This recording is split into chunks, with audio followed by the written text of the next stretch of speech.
Hi everyone, so I'm back with a charm update. Now I'm using my dad's SLR camera because I thought you guys deserved a better quality video to make up for the lack of videos or the sparseness of a lot of my videos at the moment. So I'm just going to get on with it. So the first thing, and probably the thing I'm most proud of in this charm update, is this. So this is a Prisoner of Azkaban sign. So this is a sign that Sirius Black holds up in the film. So it just looks like this, and the reason I'm so proud of this is that everything on here is made out of clay. So you can see that the words, the letters, everything, even the bits down here are made out of clay. So yeah, this is what it looks like. It kind of looks like a biscuit at the sides, but it's one of those things where I don't want to paint it, otherwise I can't be like, oh, everything is made out of clay. So yeah, there's this, and I dusted it and I darkened it and textured it and everything, so I'm really proud of this. I also did try and make a Hogwarts acceptance letter, or not acceptance letter, like invitation, but it didn't really work, so I might try and remake that one. Now along the same lines as sort of like a fan charms, I made this charm, which is a charm inspired by The Fault in Our Stars, which is a book by John Green. I'll leave all the links in the description. And if you read the book, you know, like the reference, the OK reference.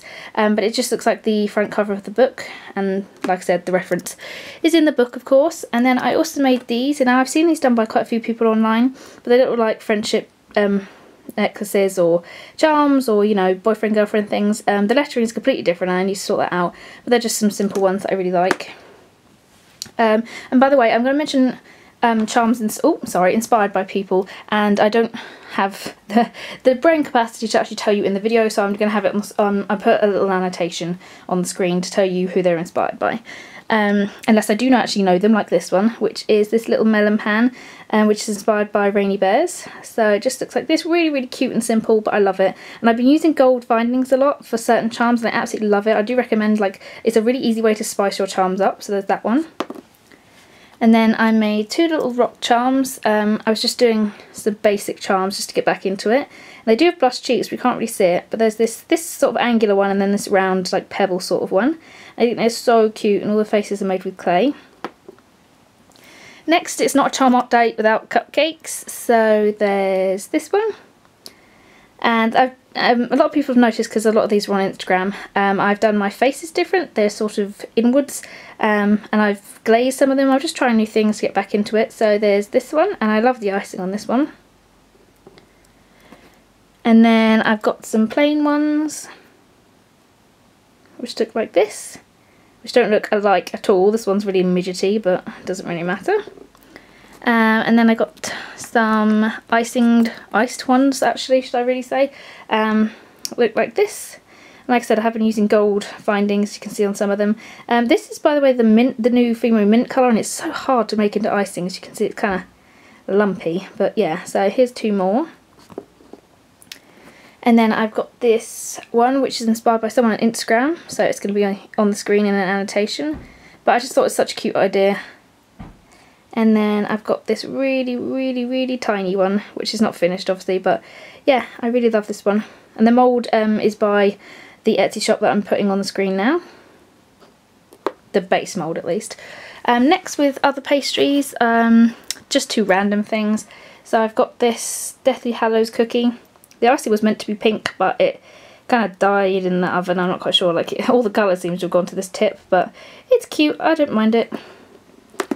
And then this cake, which is inspired by someone also on Instagram and YouTube, I believe. I'm going to have to find out because I've seen it so many places, but I'll put that on the screen as well. But I don't really like this one, but I think it's kind of cute. And then I've been using my resin clay for a lot of things, so I have some cookies, which look like this. The colours have gone a bit funky because I'm not used to using resin clay, so the colours are a bit odd, but they're just some, like, experiments that I did, and again, gold findings. And then I've just got this plain cookie that I don't know what to do with, and this cute little jam-filled cookie biscuit thing. This is inspired by Mitsu Tamabambi, who is currently probably my favourite YouTuber of all time, craft YouTuber, sorry. I absolutely love her videos, and she's just amazing, so go check her out. And then I did a sweets deco video recently with moulds by the person that did the mould of this one. Like I said, it'll be on the screen, and I really love the way these turned out. So I did this Cruda donut, and I really like this one because it's kind of translucent. All the other ones I've done have gone opaque, but I must have used less pigment in this one, but I really like the way this one came out. And then there's this plain macaron, just this strawberry pink one, and I didn't put any white paint in the icing parts because I just, you know, I forgot because it's white and I forget that it dries translucent, but I actually really like the way it came out. So let me know if you like that, because I do. And then last but not least is this purple one, and the same with the icing, but I quite like it. I think it looks really cute. This is just a lilac one with a strawberry and some icing and all that good stuff. And then last but not least is sort of like the people. This is a complete fail, but I've been trying flat back chibis, or like pendant kind of chibi things. And it was my first time trying out the jade colour, the new one, but I don't really like it, and it didn't come out the colour that I thought it would, so it's kind of ruined it. But the chibi wasn't very good to start with, so it doesn't really matter. And then this shows you how long ago these charms were, hence why I can't remember who they're inspired by. I made this when I first saw the new Star Trek, which is not actually new anymore, but yeah, it's just this Spock pendant with stars, and he's got this really bored face and his little badge. The eyes look kind of weird because the glaze did something terribly funky, but I don't really mind it. I think it's quite cute, so there's that one. And then last but not least from my tutorial, which I'll link in the description and on the screen, are these Russian dolls. So this one's a button and this one's a charm, and I really love the way these ones turned out. I really love the video as well. But these were a tutorial for Search Press, so yeah. So that is everything in this charm update. I really hope you enjoyed this. I know it's not very big and the charms are kind of awkward, but it's been getting harder and harder to make charms, so hopefully I'll get my inspiration back now that I'm on holiday or summer break or whatever you want to call it. So yeah, there are going to be some ideas and an update video coming up, so please look out for that. And thank you so much for 27,000 subscribers. I just hit it, I think 3 days ago maybe, and you guys just mean the world to me, and I'm sorry that I'm really terrible at scheduling things, but thank you so much for watching.